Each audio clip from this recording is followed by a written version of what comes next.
শুভ সকাল বন্ধুরা, তোমরা সকলে কেমন আছো? আশা করছি যে যেখান থেকে ভিডিওটা দেখছো তোমরা ভালো এবং সুস্থ আছো। তো আমি কিন্তু মোটামুটি ভালোই রয়েছি। তো আজকেও একটা নতুন আমার চ্যানেলে নতুন একটা ব্লগ নিয়ে হাজির হয়ে গেলাম। তো আমার চ্যানেলটা কিন্তু সবাই সাপোর্ট করবে, আমার পাশে থেকো, এবং যারা যারা সাবস্ক্রাইব করোনি এখনও তারা কিন্তু সাবস্ক্রাইব করে দিও। তো চাটা খাওয়ার পরে আজকে আমি ইন্ট্রো দিচ্ছি। আর আজকে অনেকটা বেলা করে উঠেছি, কারণ হচ্ছে মাম্মাম তো ইদানিং এমন হয়ে গেছে রাত 2টার পরে একটুও বিছানায় শুয়ে থাকে না, আর কান্না করে কোলে উঠানোর জন্য। তো এই কারণে ঠিক রকম আর ঘুমটাও হচ্ছে না, উঠতে একটুখানি লেট হয়ে যাচ্ছে। আর এখন কিন্তু বাজে হচ্ছে 8টা 41, এখন আমি ব্লগটা শুরু করছি। তো চলো আজকে কি করছি না করছি সবটাই তোমাদের সঙ্গে শেয়ার করছি। তোমরা পুরো ব্লগটা দেখো, তাইলেই বুঝতে পারবে। স্কিপ করলে কিন্তু অনেক কিছু মিস করে ফেলবে। তো মাম্মাম কিন্তু 5:30 নাগাদ ঘুমিয়েছিল, 7টার দিকে আবার উঠেছে। এখন হয়তো একটু পরে আবার ঘুমাবে, ওই 9:30 10টা নাগাদ আবার ঘুমিয়ে পড়বে। তো তোমরা তো যারা আমার আগের চ্যানেলের ব্লগগুলো দেখেছো, ভিডিওগুলো কন্টিনিউ করেছো, তারা তো ঠিকই জানো যে আমার মাম্মাম যখন ঘুমায় তখন আমি চুরি করে কাজগুলো করে নিই সংসারের, আর যখন আবার উঠে তখন তাকে নিয়ে আবার আমি ব্যস্ত হয়ে যাই। সময়গুলো কেমন করে চলে যাচ্ছে কিছুই বুঝতে পারছি না, সংসারের কাজও ঠিক মতন করতে পারছি না, নিজের ঠিক মতন একটু পরিপাটিও হয়ে থাকতে পারছি না। চান করা, ঠিক রকম খাওয়া দাওয়া, পুজো দেওয়া, কোনোটাই সঠিকভাবে এখন আর করতে পারছি না, কারণ আমার মেয়েকে নিয়ে আমার পুরো সময়টা কিন্তু চলে যায়।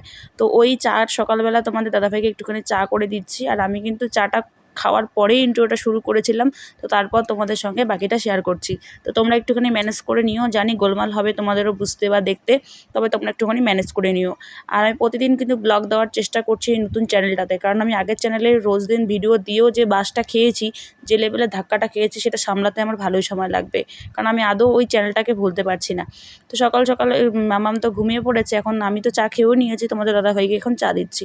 তো তোমাদের দাদাভাই চাটা খেয়েই কিন্তু কাজে যাবে, আর আমি কিন্তু সংসারের বাকি কাজগুলো করব। তো মামামকে এখন কিন্তু হচ্ছে ওই 9টা 17 বাজে। আর তোমরা তো জানো, দেখেছো যে আগে যারা আমার ভিডিওগুলো দেখেছো, যে আমাদের বাড়িতে কত রকমের ফুল গাছ লাগিয়েছিলাম, বিভিন্ন রকমের গাছ লাগিয়েছিলাম। যেহেতু আমার বর সব কিছু জানাশোনা, 8 বছরের রিলেশনের মধ্যে জানাশোনা করে যখন বাড়ি থেকে হঠাৎ করে বিয়েটা ঠিক করে, তখন কিন্তু তোমাদের দাদাভাই একটা প্রবলেম, ফ্যামিলি একটা প্রবলেমের কারণে একটা এই জমিগুলো দেখছো, এই লেভেলের জমিগুলোতেই ঠিক বাড়িটা ফট করে তুলেছে। বিয়ের আগের দিন অবধি কিন্তু কাজ করেছিল, সে রাত্রেবেলা পর্যন্ত সে কাজ করে কিন্তু ফট করে যেহেতু বাড়িটা তুলে বিয়েটা করেছে তাড়াহুড়োর মধ্যে, তো সেরকমভাবে কিন্তু কোনো প্ল্যানিং ছিল না, তাই গাছগাছালা কিছুই হয়নি। আর যারা গরমের দিনের ভিডিওগুলো দেখেছো আমার চ্যানেলে, তারা তো বুঝেইছো এবার গরমে আমি কী তালটা পেয়েছি। তো এই যে সকালবেলা ভাত ভাজি করেছিলাম, এটাই এখন টমিকে দেবো। তো টমি খুবই চিল্লাচ্ছে, সাউন্ডটা আমি কিন্তু মিউট করে দিয়েছিলাম। তো রাতেবেলা যে ভাতগুলো বেঁচেছিল, সেগুলো হচ্ছে সকালবেলা একটা ডিম আর পেঁয়াজ আর কাঁচা লঙ্কা দিয়ে ভেজেছিলাম। তো সেটাই হচ্ছে এখন টমিকে দেব। আর দেখা যাক, কাজ সেরে আমি যদি সময় পাই তাহলে খেয়ে নেব। আবার তোমাদের দাদাভাই কাজে গেছে, রান্না বসাতে হবে। তো ভাবছিলাম সকালবেলা তো ঘরটা সেরকমভাবে ঝাড় দেওয়া হয়নি, তো এখন একটুখানি মাম্মাম ঘুমিয়ে পড়েছে, এখন পুরো ঘরটা একটুখানি ঝাড় দিয়ে নিই। ওই যেমন বলা আর তেমন কাজ হয়ে ওঠে না। আগে তো সেরকমটা মনে করো, আমার অসুস্থ শরীর নিয়েও যাবতীয় 9টা মাস আমি যা কষ্ট করেছিলাম, সে কষ্টের হয়তো ভাগ আমি কাউকে দিতে পারিনি। আমার কাছে কেউ নেয়নি সেরকমভাবে যে আমি মনের কথা কাউকে খুলে বলবো, বা কেউ আমার একটু কথাটা শুনবে, আমি কাউকে শেয়ার করব। আমার বর ছাড়া তেমন কিন্তু আমার কপালে কেউই ছিল না। আর তোমরা যদি বলো আমার বাবা মার কথা, তো আগের ভিডিওর মানুষগুলো কিন্তু তোমরা সকলেই জানো। আর নতুন যারা ভিডিওটা দেখবে, তারা যদি আমার বাবা মার কথা তুলো, তাহলে আমি তোমাদেরকে একটা কথাই বলবো, কারণ আমি আমার বাবা মার সঙ্গে সেরকম যোগাযোগ রাখি না। কারণ হচ্ছে বাবা মাকে যদি আমি এসব কথা বলি, ওরা কিন্তু কষ্ট পাবে, যেহেতু আমি নিজের পছন্দে বিয়েটা করেছি। আর যদিও আমার পছন্দ মতোই কিন্তু আমাকে বিয়েটা দিয়েছে আমার ফ্যামিলি থেকে। ওরা একবারও দ্বিধাবোধ করেনি যে আমার মেয়েটা ওখানে সুখে থাকবে না দুঃখে থাকবে। আমার মেয়ের পছন্দ হয়েছে, মেয়ের একটা প্রাপ্ত বয়স হয়েছে, মেয়ে তার নিজের ভালো মন্দ যা বুঝতে শিখেছে, জানে সে এরকম একটা জায়গার থেকে একজনকে সিলেক্ট করে নিল তার জীবনসঙ্গী হিসেবে পাওয়ার জন্য। আর যেহেতু আমাদের 8 বছরের রিলেশন করার পরে আমরা বিয়েটা করেছি, তো আমাদের বাড়ি থেকে আর কোনো রকম সেরকম কিছু আপত্তি করেনি। তো যাই হোক, অনেক কথা আছে বলার, সবগুলো ভিডিওর মধ্যে একটু একটু করে তোমাদের সাথে শেয়ার করবো, একটা ভিডিওতে তো বলাটা সম্ভব নয়। তো আমি যেহেতু মেয়েবেলা সেরকম কোনো কাজই করতে পারিনি, হাঁড়ি কড়াই কালো হলে আমি কীরকম পরিষ্কার করতে এখনও জানি না।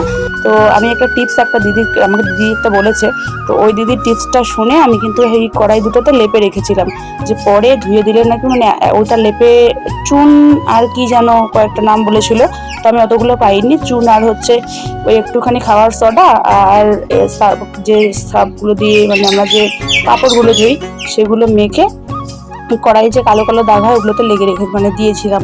তো যাই হোক, যতটা পারবো, যতটা পরিষ্কার হবে তোমাদের সঙ্গে শেয়ারই করব। তো 8 ঘন্টা পর আমি কিন্তু এগুলো ধুতে শুরু করেছিলাম, মানে হালকা হাতেই ধুতে শুরু করেছিলাম। কিন্তু চুন যেহেতু দেওয়া ছিল, চুনটা যেহেতু ক্ষার জাতীয় জিনিস, আমার হাতের কিন্তু 12টা বাজিয়ে গেছে, সত্যি কথা বলছি। আর আমার মনে হয়নি, মানে টিপসটা খারাপও না, আর মানে অতটা খারাপও না, ভালোই। তবে আমার আমার দ্বারা এটা সম্ভব হয়ে ওঠেনি, কারণ আমার মেয়ে উঠে গেছিলো তখন। তো যতটা পেরেছি দেখো, খুব সুন্দর কিন্তু চকচকে হয়ে গেছে, তাই না? আর আমি যেহেতু গ্যাসে রান্না করি না, চুলোয় রান্না করি। আর এদিকে কিন্তু আমার নিরামিষ আর হচ্ছে নিরামিষ আর আমিষ কিন্তু হাতা রয়েছে ভাগ ভাগ করা। এগুলো কিন্তু সত্যি কথা বলতে এই হাতাগুলো আমার অনেক আগে কেনা, 2 বছর আগে কেনা। আমি যেহেতু জানি আমি সংসার করবো, আমার সংসারে কেউ নেই, আমি কিন্তু একটু একটু করে থালা, বাটি, গ্লাস, হাতা সব কিছুকে সুন্দর করে কিনে কিন্তু জমিয়ে রেখেছি। আর অষ্টমঙ্গলায় যখন আমি বাড়ি গিয়েছিলাম তখন কিন্তু আমি নিয়ে এসেছি। আর এদিকে দেখো আমার মেয়ে উঠে গিয়েছে। তো মেয়েকে একটা দিদি এসে বাড়ির পাশে, তো ওই দিদিটা মানে ওর বাপের বাড়িতে ঘুরতে এসেছে। তো ওই দিদির কোলে দিয়ে আমি চানটা সেরে নিয়ে চটপট করে পুজোটা দিয়ে নিচ্ছি। তো পুজোটা কিন্তু আমার সকালে দেওয়া উচিত ছিল, অনেকটা বেলা হয়ে গেছে জানো তো। আগে তো মনে করো উঠেই পুরো বাসি কাজ করে চান করেই পুজোটা দিয়ে রান্নাঘরে ঢুকতাম। কিন্তু এখন তো মেয়ে আছে না, অত সকালবেলা তোমাদের দাদাভাই বারণ করেছে মানে চান করতে না করেছে। কারণ হচ্ছে মেয়ের একটু সর্দি সর্দি লেগে গেছে। আর মেয়ের আমার 6টা 7টা মাস যাক, তারপরে আবার সেই আগের পুরোনো দিনে আমি ফিরে যাব। মানে সকাল সকাল উঠেই বাসি কাজ সেরেই চান করে পুজো দিয়ে রান্নাঘরে ঢুকতে হবে। আর এখন একটু লেট করেই তোমাদের দাদাভাইয়ের জন্য রান্নাটা করছি, কারণ চান করে আমাকে রান্নাঘরে ঢুকতে হয়। এটা আমাদের বাঙালিদের, প্রত্যেক বাঙালির নিয়ম। আর এদিকে এখন আমার তো মানে পুরোপুরি রেডি, মানে আমি একটু পরিপাটি হয়ে যতটা পারছি নিজেকে গুছিয়ে নিচ্ছি। তার সাথে সাথে কিন্তু মেয়েকে নিয়ে আমার কিন্তু পুরো দিনটাই কেটে যায় জানো। এখন আর আমার সেরকম কাউকে প্রয়োজন পড়ে না। তো এদিকে হচ্ছে মেয়েকেও একটুখানি পরিষ্কার করে দিলাম, গরম জল করে পুরো শরীরটা সুতি কাপড় দিয়ে মুছে দিয়েছিলাম।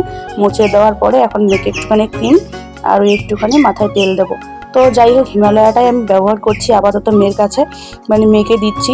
আর তোমরা যদি বলো পুরো বডিতে কি দিচ্ছি, তো বডিতে হচ্ছে ওই মানে খাঁটি যে সরিষার তেল হয় না, বাড়িতে যে গাছ মারা তেলগুলো, সেগুলো নিয়ে এসেছে তোমাদের দাদাভাই। আর কালো জিরে দিয়ে ওই তেলটাকে গরম করে একটা বোতলের মধ্যে মানে ঢুকিয়ে রেখেছিলাম। তো সেগুলোই এখন ওর পুরো শরীরে কিন্তু মালিশ করাই 2 টাইম। আর এদিকে হচ্ছে আমি ভাজা ভাতটাই খেয়েছিলাম দুপুরে। তোমাদের দাদাভাই 2টা নাগাদ বাড়ি এসেছিলো, তাকে হচ্ছে খেতে দিয়েছিলাম। এই যে আমাদের দুপুরের মেনুটা, ডিম রয়েছে, আর রয়েছে ঘন্ট, বেগুন ভাজা, করলে ভাজা, আর রয়েছে পাতলা করে মসুর ডাল। তো আমি আর ভিডিওটা না কন্টিনিউ করতে পারিনি। তো যাই হোক, রাত 9:30টার দিকে তোমাদের দাদাভাই আমার জন্য নিয়ে এসেছে খাওয়ার বাইরের থেকে, সেটাই আমি খেয়ে নিয়েছিলাম। আর তোমাদের দাদাভাই এখন ভাত খাবে। তো যাই হোক, ভিডিওটা আমি এখানে শেষ করছি। তোমরা সকলেই আমার পাশে থেকো।